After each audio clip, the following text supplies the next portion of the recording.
Perth M. Heru, plus connu sous le nom de Livre des morts. C'est un papyrus qui a 3000 ans, qui est actuellement au British Museum à Londres, en Angleterre, et la référence est 10470. C'est une compilation d'incantations et cela en fait est réservé pour la spiritualité et la vie dans l'au-delà.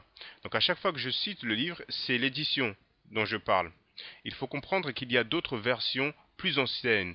Et quand les gens meurent, cela se trouve avec eux dans les sarcophages. Et voici un exemple, le Perth Emheru de Hunefer, vers 1300 avant l'ère chrétienne, qui se trouve aussi au British Museum. Ça, c'est le Perth Emheru de Nacht, toujours la même date et aussi au même endroit, au British Museum en Angleterre. Ça, c'est le Perth Emheru de Nebseni.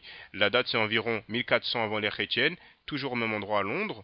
Là, c'est le Perth Emheru du scribe Nebket. Donc, celui-ci se trouve au musée du Louvre à Paris, en France.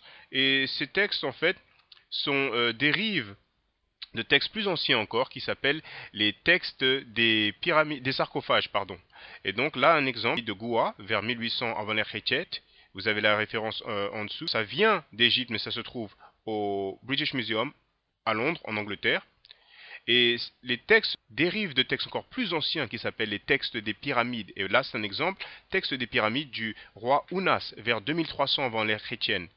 Et là, c'est le texte des pyramides du roi Téti le Ier, vers 2200 avant l'ère chrétienne.